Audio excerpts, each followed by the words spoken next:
using them to justify the bombardment of the medical center. Well, let's now cross live to the founder of International Networking for Humanitarian, Mohammed Hussein, now joining us here live from Gaza. A very warm welcome to you today, sir. I just want to get straight to it, if I may. Israel alleges the Indonesian hospital is above Hamas tunnels, as you and your humanitarian organization were involved in building the hospital in question. Did you ever see any evidence to support such claims?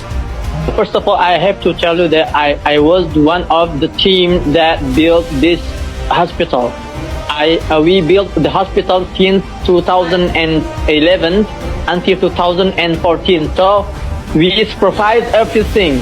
Every single day we were in the site of this hospital, and I can tell you exactly there are no any evidence that support this claim.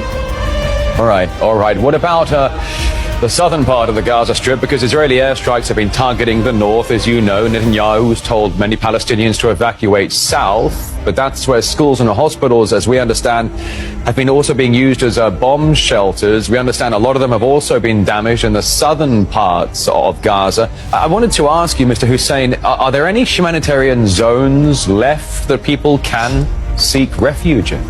No. There isn't such, you called it a humanitarian zone. No, there is not safe place at all.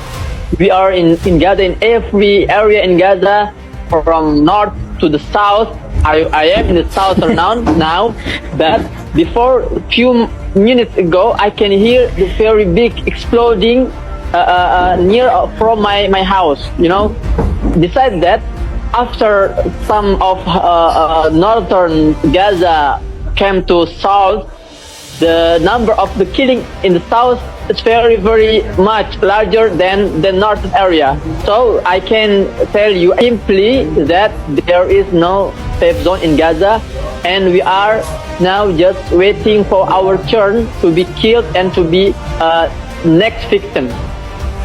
Well, that's just an awful thing to say, Mr. Hussein, and I hope you're going to be wrong, and I hope you're going to stay safe in that region. As you said there are no safety humanitarian zones left anymore. I saw a report earlier today, unconfirmed, but I saw a report saying 18 hospitals across Gaza are no longer functioning or rest in ruin. Over the past weekend, Mr. Hussein, we have seen unprecedented protests all around the world, from Latin America to Europe to Africa, even all the way to Indonesia, with huge protests happening there as well. People are supporting the Palestinians. They are protesting what the UN has called Israeli war crimes.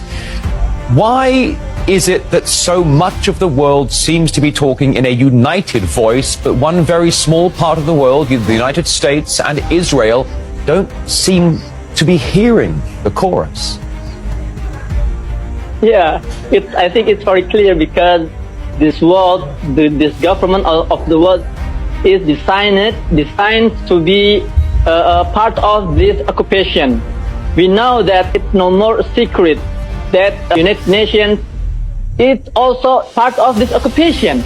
America with his veto also part of this occupation. So we don't have to feel strange when we find this reality that no country can do what they want, because actually we can say that Gaza is the only area that's free from this occupation.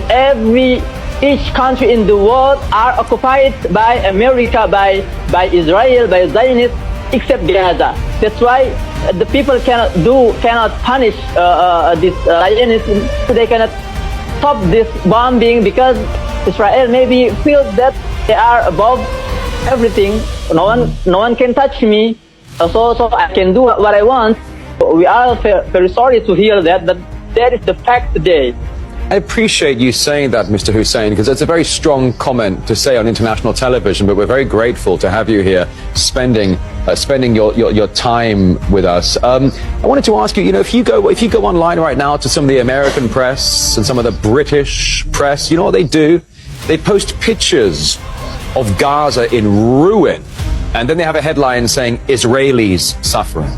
Well, they post a picture of Palestinians digging their loved ones out of the rubble of destroyed buildings, and it says Israelis rescuing their loved ones. I don't understand why they're showing a picture of devastated Palestine and then with a headline, Israelis are suffering. Why? Where is objective journalism today, Mr. Hussein? Why are the European and American press sources, agencies, playing this kind of game with the narrative? Yeah, and I told you that everything is designed, include media, because we know well that this occupation already take control most of media in the world. They pay them and they use them to spread this propaganda, and they try to mislead each of us in this world with this, classic narrative, classic word, classic title.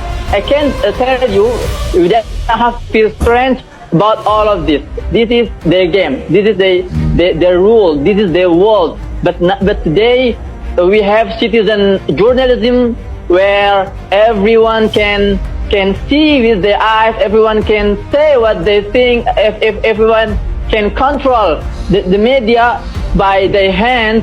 So I think this paper power start to control this media, despite those media that were ruled by Western country. Meantime, numerous rolling blackouts across Gaza, no internet connections as well across many areas on a daily basis. So it's difficult to get the information out as to exactly what is happening so that people don't have to just trust the mainstream narrative. A founder of international networking for humanitarian, Mohammed Hussein. What an enlightening conversation. Very refreshing. Thank you for joining us here.